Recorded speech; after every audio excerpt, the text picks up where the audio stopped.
New Zealand സന്ദർശിക്കാൻ പദ്ധതിയിടുന്നുണ്ടോ?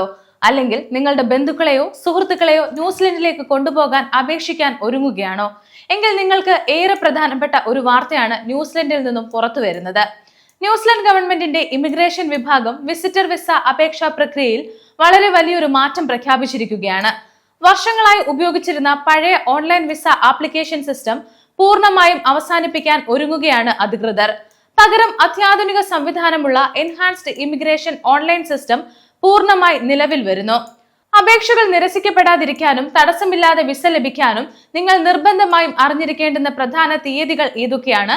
ഏതെല്ലാം visa വിഭാഗങ്ങളെയാണ് ഇത് ബാധിക്കുന്നത്? നിങ്ങളുടെ കയ്യിൽ നിലവിൽ ഡ്രാഫ്റ്റ് അപേക്ഷകൾ ഉണ്ടെങ്കിൽ എന്ത് ചെയ്യണം എന്നീ ചോദ്യങ്ങളെല്ലാമാണ് നമ്മൾ ഇന്ന് വിശദമായി നോക്കുന്നത്.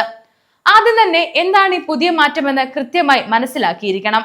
2021 മുതൽ ഇമിഗ്രേഷൻ ന്യൂസിലൻഡ് അവരുടെ സേവനങ്ങൾ കൂടുതൽ വേഗത്തിലാക്കാൻ എൻഹാൻസ്ഡ് ഇമിഗ്രേഷൻ ഓൺലൈൻ എന്ന പുതിയ പോർട്ടൽ ഘട്ടം ഘട്ടമായി നടപ്പിലാക്കി വരികയായിരുന്നു. മുൻപ് സ്റ്റുഡന്റ് വിസകൾക്കും വർക്ക് വിസകൾക്കും ഈ മാറ്റം വന്നിരുന്നു. ഇപ്പോൾ വിസിറ്റർ വിസ അപേക്ഷകരെ മുഴുവനായി ഈ പോർട്ടലിലേക്ക് മാറ്റാനാണ് തീരുമാനിച്ചിരിക്കുന്നത്. 2026 ഓഗസ്റ്റ് 24 മുതൽ ഗ്രൂപ്പ് വിസിറ്റർ വിസ അപേക്ഷകളും ടൂർ എക്സ്കോർട്ട് വിസിറ്റർ വിസ അപേക്ഷകളും പുതിയ എൻഹാൻസ്ഡ് ഇമിഗ്രേഷൻ ഓൺലൈൻ പോർട്ടലിലേക്ക് മാറ്റപ്പെടും. 2026 സെപ്റ്റംബർ 24 മുതൽ മിക്ക വിസിറ്റർ വിസകൾക്കും പുതിയ അപേക്ഷകൾ പഴയ സിസ്റ്റത്തിൽ സമർപ്പിക്കാൻ കഴിയില്ല. സെപ്റ്റംബർ 24 മുതൽ ഏതൊരു അപേക്ഷ തുടങ്ങണമെങ്കിലും എൻഹാൻസ്ഡ് ഇമിഗ്രേഷൻ ഓൺലൈൻ സിസ്റ്റം മാത്രമേ ഉപയോഗിക്കാൻ സാധിക്കൂ. 2026 ഒക്ടോബർ 8-ന് പഴയ പോർട്ടലിൽ അവശേഷിക്കുന്ന എല്ലാ അപേക്ഷാ ഫോമുകളും പൂർണ്ണമായി അടയ്ക്കും.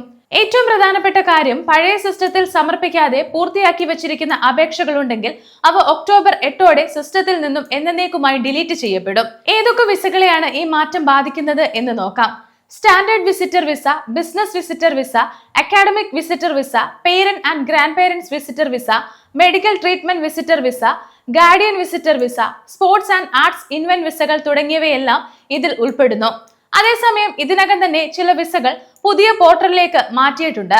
ഉദാഹരണത്തിന് ന്യൂസിലൻഡിലുള്ള വിദ്യാർത്ഥികളുടെയോ തൊഴിലാളികളുടെയോ പങ്കാളികൾക്കും കുട്ടികൾക്കുമുള്ള വിസിറ്റർ വിസകൾ നിലവിൽ പുതിയ പോർട്ടലിലാണ് അപേക്ഷിക്കേണ്ടത്. ഈ പുതിയ പോർട്ടൽ വഴി വരുന്ന അപേക്ഷകൾക്ക് മുൻഗണന നൽകി വേഗത്തിൽ പരിശോധിച്ച് തീർപ്പാക്കുമെന്നും ഇമിഗ്രേഷൻ അധികൃതർ വ്യക്തമാക്കിയിട്ടുണ്ട്. എന്നാൽ ന്യൂസിലൻഡ് പൗരന്മാരുടെ പങ്കാളികൾക്കുള്ള വിസകൾ, കുട്ടികൾക്കുള്ള വിസകൾ എന്നിവ തൽക്കാലം പഴയ സിസ്റ്റത്തിൽ തന്നെ തുടരും. ഇവ പിന്നീട് പുതിയ പോർട്ടലിലേക്ക് മാറ്റുന്നതായിരിക്കും. അപേക്ഷകർ ഇപ്പോൾ എന്താണ് ചെയ്യേണ്ടത്? നമുക്ക് നോക്കാം. നിങ്ങൾ നിലവിൽ പഴയ സിസ്റ്റത്തിൽ ഒരു അപേക്ഷ തയ്യാറാക്കി വെച്ചിട്ടുണ്ടെങ്കിൽ സെപ്റ്റംബർ 24-ന് മുൻപായി അത് പൂർത്തിയാക്കി സമർപ്പിക്കാൻ ശ്രദ്ധിക്കുക. ഒക്ടോബർ 8 കഴിഞ്ഞാൽ അത്തരം അപേക്ഷകൾ ഡിലീറ്റ് ആയി പോകും. അങ്ങനെ സംഭവിച്ചാൽ പുതിയ പോർട്ടലിൽ ആദ്യം മുതൽ വീണ്ടും വിവരങ്ങൾ നൽകേണ്ടി വരും. എന്നാൽ നിങ്ങൾ ഇതിനകം പഴയ പോർട്ടലിൽ വഴി അപേക്ഷ സമർപ്പിച്ചു കഴിഞ്ഞിട്ടുണ്ടെങ്കിൽ പേടിക്കേണ്ടതില്ല. നിങ്ങളുടെ അപേക്ഷയിൽ തീരുമാനം വരുന്നതുവരെ ആവശ്യമായ രേഖകൾ അപ്ലോഡ് ചെയ്യാനും ഇമിഗ്രേഷൻ സന്ദേശങ്ങൾക്ക് മറുപടി നൽകാനും പഴയ സിസ്റ്റം ലഭ്യമായിരിക്കും. പുതിയ അപേക്ഷകൾ സമർപ്പിക്കാൻ ഉദ്ദേശിക്കുന്നവർ ഇമിഗ്രേഷൻ ന്യൂസിലൻഡിന്റെ പുതിയ എൻഹാൻസ്ഡ് സിസ്റ്റത്തിൽ അക്കൗണ്ട് ഉണ്ടാക്കുക. ഇതിനായി ന്യൂസിലൻഡ് ഗവൺമെന്റിന്റെ റിയൽമി ലോഗിൻ സംവിധാനം ഉപയോഗിക്കാവുന്നതാണ്. ന്യൂസിലൻഡ് ഇമിഗ്രേഷൻ സംവിധാനം കൂടുതൽ സുതാര്യവും വേഗതയേറിയതുമാക്കാൻ വേണ്ടിയാണ് ഈ പുതിയ എൻഹാൻസ്ഡ് പോർട്ടൽ നടപ്പിലാക്കിയിരിക്കുന്നത്. വിസ പ്രോസസിംഗ് വേഗത്തിലാക്കാനും അപേക്ഷയുടെ നില തത്സമയം അറിയാനും ഇത് സഹായകരമാകും. അതുകൊണ്ട് ന്യൂസിലൻഡ് യാത്ര പ്ലാൻ ചെയ്യുന്നവർ കൃത്യമായി ഈ പുതിയ അപേക്ഷ സിസ്റ്റത്തെ കുറിച്ച് അറിഞ്ഞിരിക്കണം.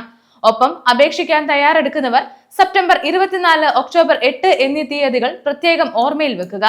ഇതുപോലെയുള്ള പ്രധാനപ്പെട്ട പ്രവാസി വാർത്തകളും വിസ അപ്ഡേറ്റുകളും യഥാസമയം അറിയാൻ ഗ്ലോബൽ സമയം സബ്സ്ക്രൈബ് ചെയ്യുക. ഒപ്പം നിങ്ങളുടെ അഭിപ്രായങ്ങളും സംശയങ്ങളും താഴെ കമന്റ് ബോക്സിൽ രേഖപ്പെടുത്തുക.